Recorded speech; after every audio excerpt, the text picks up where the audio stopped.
안녕하세요. 나에게 낭독 시간입니다.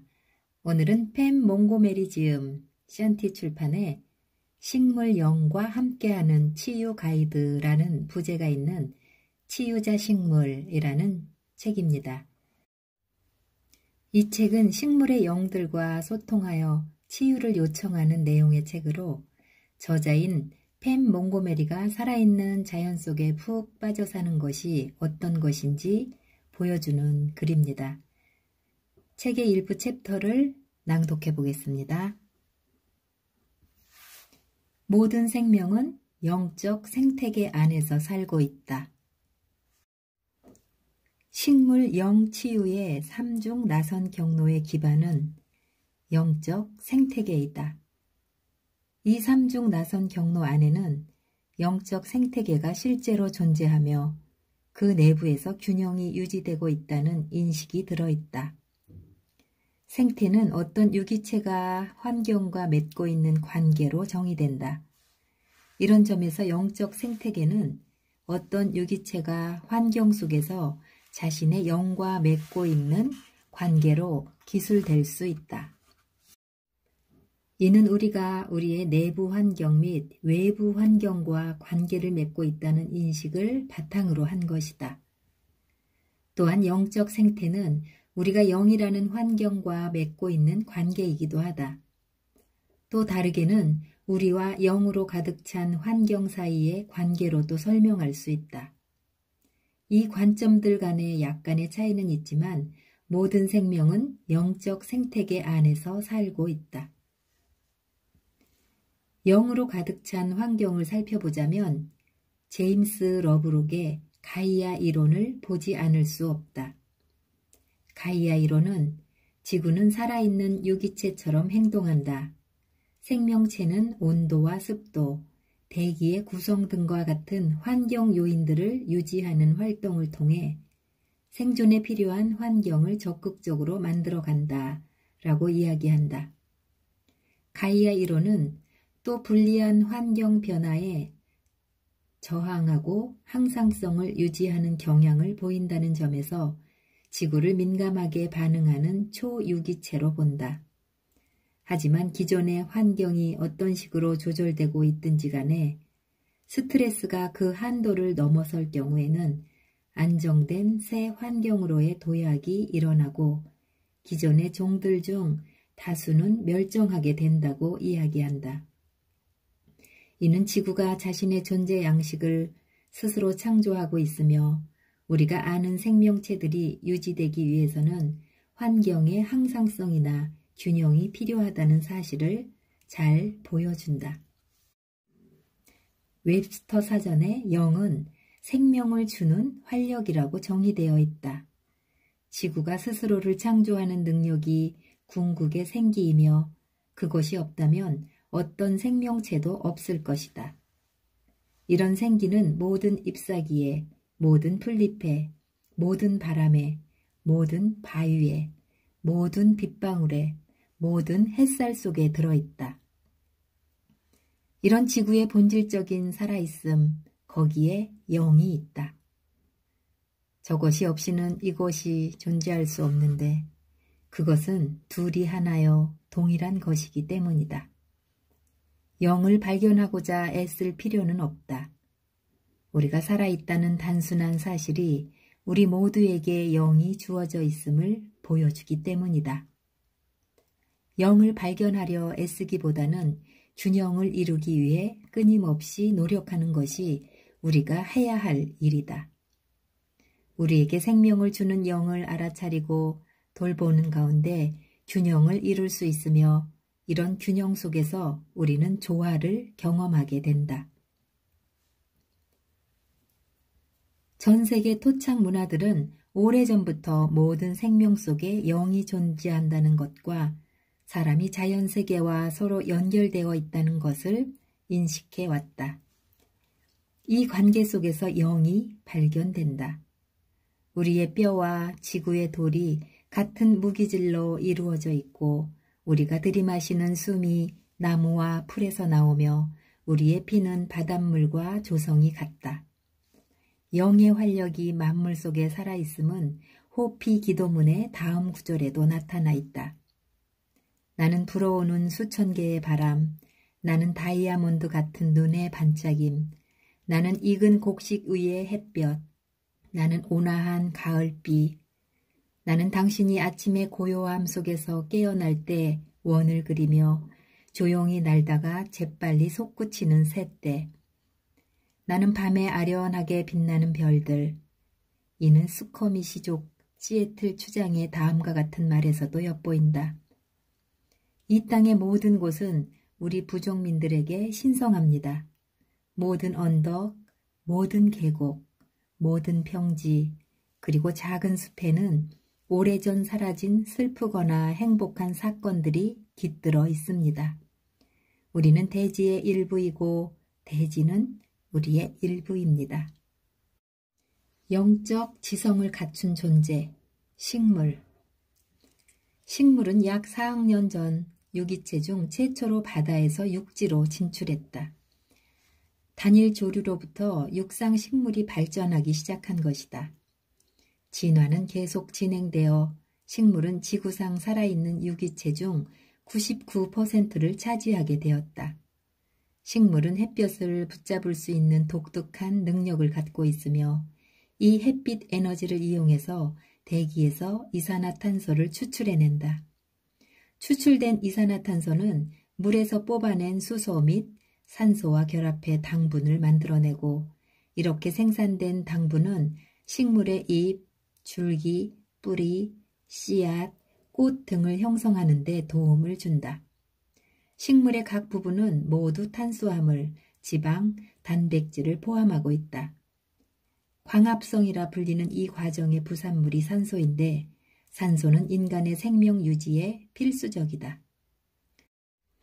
우리가 숨쉬는 산소를 제공해 주는 것 외에 식물은 우리가 먹는 모든 음식도 제공해 준다. 식물이 직접 음식이 되기도 하고 식물을 먹은 동물이나 그런 동물을 먹은 다음 다른 동물을 통해 간접적으로 우리에게 음식을 제공해 주는 것이다. 우리 문명의 마지막 시간들의 저자 톰 하트만이 설명하는 바와 같이 지구상 모든 생명체가 존재 가능한 이유는 식물이 햇빛을 모아서 저장할 수 있었고 그 밖의 생명체가 그 식물을 먹은 후 그 햇빛 에너지를 흡수해서 자신의 몸에 동력을 공급할 수 있었기 때문이다. 인간은 식물처럼 햇빛, 물, 공기로부터 직접 세포 조직을 만들어낼 수 없으며 따라서 인간은 자신의 생존을 식물에 전적으로 의지하고 있다고 그는 계속해서 이야기한다. 식물 영 치유란 무엇인가? 인간의 지혜를 연구하는 학문, 인지학에서는 모든 영들이 연결되어 더 큰 통일체인 절대 영을 이룬다. 절대 영은 그 구성 요소들과는 구별되는 정체성을 지닐 뿐만 아니라 그 구성 요소들보다 훨씬 큰 의식과 지성을 가진다. 그것은 모든 개별적인 의식 단위들을 결합한 혹은 초월한 궁극적, 통일적, 비이원론적인 의식 혹은 생명력이다 라는 말로 우리의 이해를 돕는다. 이 말은 식물, 바위, 동물을 비롯한 자연세계 모든 구성원들 속에 위대한 영 혹은 전체 영의 한 부분이 존재하며 생명을 주고 생기를 불어넣는 것이 바로 이 활력임을 의미한다. 따라서 영은 개별적인 수준과 그보다는 큰 통일체 수준 모두에 편재해 있으며 그 본질상 지적이고 일관성 있고 질서정연하며 홀로그램적이다. 글렌다 그린은 영은 모든 것들 속에, 모든 것들 주위에, 모든 것들과 함께 있으며 모든 것들을 포함하고 있다. 드러난 창조와 별개로 순수한 영역에 따로 동떨어져 있는 영 같은 것은 존재하지 않는다고 설명한다. 이러한 우리의 이해를 지구 자체와 지구상의 모든 생명의 확장해서 적용해 볼 수 있다. 지구가 생명을 지탱해주는 살아있는 유기체임은 가이아 이론을 통해서 밝혀졌다. 지구와 지구가 제공해주는 것 없이는 어떤 생명체나 생기도 존재할 수 없기 때문에 지구의 본질은 그 자체로 영적이다. 지구의 각 부분 속에 전체 영이 존재하며 각 부분에서 그것이 경험될 수 있다는 점에서 지구는 영의 거대한 홀로그램이다. 따라서 영과의 연결은 지구 그리고 생명을 지탱해주는 원소들과의 연결로부터 시작된다. 영이 대지에 내재해 있는 까닭에 자연 속에 있을 때 우리는 영과의 연결을 쉽게 발견하고 경험할 수 있다. 영적 영양실조. 우리의 과제는 현대 문명과 그에 수반되는 모든 것이 우리를 주위에 있는 모든 곳에 존재하는 영으로부터 차단시키도록 내버려 두지 않는 것이다. 우리는 감각과 전기 기장을 통해서 주변의 환경을 경험하는데 이때 그 주된 인식기관은 심장이다. 우리의 전자기장은 핸드폰, 전자레인지, TV, 전선, 컴퓨터, 주택 내의 교류 전기 등 사방에서 쏟아지는 파장들의 끊임없는 폭격 때문에 뒤죽박죽 상태이다. 우리의 감각은 매연이나 잔디밭의 살충제 냄새, 끊임없이 들리는 자동차 소리나 식료품점의 음악 소리, 발밑의 콘크리트 촉감이나 피부에 와닿는 합성 섬유의 촉감, 빌딩 숲으로 이루어진 스카이라인이나 똑같은 모습으로 줄지어선 집들의 풍경, 수돗물에서 나는 염소 맛이나 패스트푸드의 오래된 기름 맛에 등에 의해 무뎌졌다.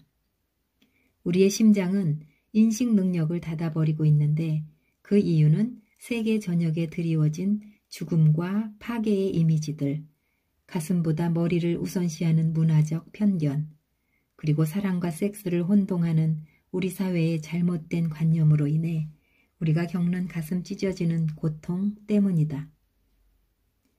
이런 요인들에 오랫동안 노출될 경우 마틴 프릭테리 기억상실이라 부르는 현상이 시작된다. 우리는 지구에 연결된 상태나 모든 식물, 모든 나무, 모든 바위, 모든 시내, 모든 산, 모든 동물 속에 내재해 있는 영과 연결된 상태가 어떤 것인지 잊게 된다. 우리가 진정으로 생명력을 얻은 원천이 바로 영이기 때문에 영과 단절될 경우 우리는 시들어가고 영적 영양실조가 시작된다. 우리의 생존 원천인 자연과의 상호작용과 연결이 끊어짐으로써 우리는 자연을 이용할 수 있는 하나의 상품으로 보게 되고 그 결과 자연을 남용한다. 영적 영양실조는 서구에서 하나의 유행병이 되었으며 생명을 죽이는 방식의 현대화와 세계화가 전 세계를 잠식해감에 따라 서구 외의 지역도 그 뒤를 바짝 뒤쫓고 있다. 자연의 상품화는 우리가 우리 자신의 참된 본성, 즉 우리가 지구를 통해서 영과 연결되어 있음을 아는 우리 자신의 본성으로부터 분리된 상태가 직접적으로 반영된 것이며 지구와 지구가 생명을 지탱해주는 방식에 대한 이처럼 뻔뻔스러운 무시는 우리 내부에 커다란 병이 있음을 나타내는 것이다. 이와 같은 영과의 분리는 우리 몸의 스트레스 반응을 초래하는데 그 이유는 삶과 죽음을 가르는 것이 영이라는 걸 우리 몸이 알기 때문이다. 생화학자 브루스 립트는 환경이 안전하고 협조적인 것으로 인식되면 세포들이 몸의 성장과 유지에 열중한다. 스트레스를 받는 상황에서는 세포들이 정상적인 성장 작용을 멈추고 방어적인 보호태세를 취한다. 지속적인 스트레스는 몸의 유지에 필수적인 작용들의 방해를 초래한다고 설명한다. 우리 몸은 수백만 년 동안 자연세계와 함께 진화해왔다. 우리 세포가 자양분이 가장 풍부하다고 인식하는 것은 야생의 먹거리이며 신선한 물 역시 각 세포를 감싸고 자양분을 준다. 봄의 축축한 대지에서 풍겨나오는 냄새는 주기가 변하는 시기가 왔으니 신진대사를 바꿔야 한다고 우리 세포에게 일러준다. 마찬가지로 가을에 남쪽으로 날아가는 기러기의 울음소리는 우리 세포의 겨울 모드로 전환할 때가 되었음을 알려준다. 자연세계는 우리 몸이 안전하고 협조적이라고 인식하는 세계이며 따라서 자연 속에 있을 때 세포는 유지와 복제를 반복해 나간다. 그 반면 우리 몸은 가공식품을 알아보지 못하기 때문에 이런 식품에서 소량의 영양분이라도 소화하고 흡수하려면 더 열심히 일할 수밖에 없다. 단순히 아드레날린의 분비를 초래하는 투쟁, 도피 반응만이 스트레스를 주는 것이 아니다. 익숙치 않은 것들을 소화, 여과, 펌프질, 제거, 통합하는 힘든 과정 또한 몸에 스트레스를 준다. 스트레스로 가득 찬 생활 방식을 지속하는 것은 우리의 전체적인 건강에 극히 해로우며 신체 기관들의 일관성 감소, 생체 신호 교란, 면역력 고갈, 생기 저하를 초래한다. 이 모든 것은 가장 중요한 양분을 우리한테서 앗아가는데 이것이 바로 영이다. 영적 영양실조는 영상실의 시작이다. 영상실은 일종의 울적함으로 나타나는데 이는 우울증으로 발전될 수 있고 경우에 따라서는 자살 충동을 불러일으킬 수도 있다. 우리 내면에 있는 영의 불꽃이 약한데 우리의 태도나 믿음, 환경, 생활 양식이 그것을 더욱 약하게 만들 때에는 불꽃이 줄어서 잿불만 남을 때까지 방치하지 말고 불꽃을 키우는 것이 중요하다. 이렇게 내면의 불꽃이 위험할 정도로 낮아지면 불치병이 생길 수도 있다. 영상실에 시달리는 사람들에게 내가 제일 먼저 하는 일은 바깥의 대지로 데리고 나가서 이들이 태양과 대지로부터 근원 에너지를 흡수할 수 있도록 하는 것이다. 야생에서 자란 먹거리를 먹고 땅에서 바로 솟아오르는 샘물을 마시며 새들의 지저김을 듣게 하는 것이다.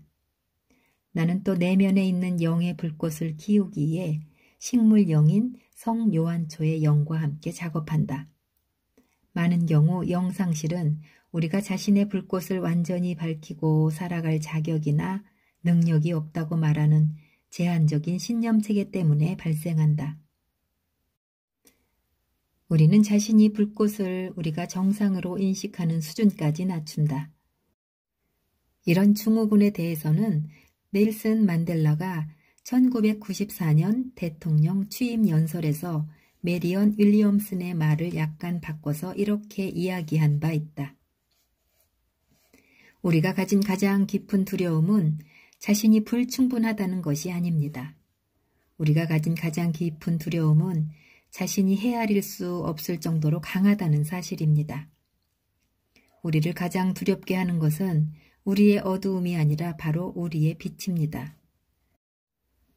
우리는 자신에게 이토록 똑똑하고 매력적이고 재능이 있고 아주 멋진 존재가 과연 누구냐고 묻습니다. 그런 존재가 아니라면 여러분은 과연 누구입니까? 여러분은 신의 자식입니다. 여러분이 작아지는 것이 세상에 도움이 되지는 않습니다. 다른 사람들이 여러분 주위에서 불안감을 느끼지 않도록 자신을 쪼그라뜨리는 것에서는 아무런 빛도 나오지 않습니다. 우리는 우리 안에 있는 신의 영광을 드러내기 위해 태어났습니다. 그것은 우리 중에 몇몇 사람들에게만 있는 것이 아니라 모든 사람 안에 있습니다. 그리고 우리가 자신의 빛이 빛나도록 허용할 때 다른 사람들에게도 같은 일을 하도록 은연중에 허락하는 것입니다. 우리가 자신의 두려움에서 벗어날 때 우리의 존재가 자동으로 다른 사람들을 자유롭게 만듭니다. 영적 영양실조라는 이 돌림병은 우리가 직면한 여러 위기 중에서 가장 파괴적인 것이다. 이 영적 위기가 환경 파괴, 건강 악화, 소비주의 만연, 사회 부정의, 전쟁 확산 등의 뿌리이다. 의식 진화를 통해 영적 이해의 수준을 높임으로써 모든 생명 속에 영이 깃들어 있음을 인식하고 모든 생명과 서로 보살피고 기르는 관계를 맺는 것이 바로 이 시대의 우리의 소명이다. 진정한 치유가 일어나면 전환이 일어나면서 질병이 더 이상 우리에게 도움이 되지 않는 수준까지 의식이 상승한다. 이러한 전환을 이루는 능력, 건강과 평화, 자유를 선택하며 삶을 긍정할 수 있는 능력이 우리 모두에게 있다. 식물은 우리의 의식이 모든 생명 속에 존재하는 영을 인식하는 수준으로 상승하는 데 있어 유일한 경로는 아니지만 분명 가장 쉽게 다가갈 수 있는 경로이다. 이런 수준에 이르러서야 우리가 지구상에 만들어낸 문제들을 파악하고 바로잡는 것이 가능해진다. 아인슈타인의 말처럼 어떤 문제에 대한 해법을 그것이 생겨난 수준에서 찾을 수 없다. 영적 깨어남이 시작되고 있는 지금, 진화를 직선적으로 인식하는 것은 더 이상 유효하지 않다. 자연 속에 존재하는 나선형의 증거들이 우리가 성장하는 패턴을 알려주고 있다. 우리는 식물, 지구와의 공동 창조의 파트너십이라는 우리가 타고난 권리로 다시 돌아가고 있다. 다만 나선형상의 다른 위치에 도달할 뿐인 것이다. 식물 영치유의 여정 동안 가슴, 영혼, 영을 통과해서 나선형으로 움직인 것처럼 우리는 모든 생명과 우리가 연결되어 있음을 기억해내는 과정에서도 나선형으로 이 진화상의 경로를 통과해 나갈 것이다. 이 이야기는 씨앗과 같다. 이 이야기를 여러분 가슴속에 심고 여러분 자녀들의 가슴속에서 이 이야기가 자라도록 잘 돌봐준다면 그 씨앗이 자라 나무가 되어 아름다운 꽃을 피울 수 있다. 생명의 나무 말이다. 네, 감사합니다. 지금까지 식물 영과 함께하는 치유 가이드, 치유자 식물 책을 낭독해 보았습니다. 낭낭서가의 나에게 낭독이었습니다. 감사합니다.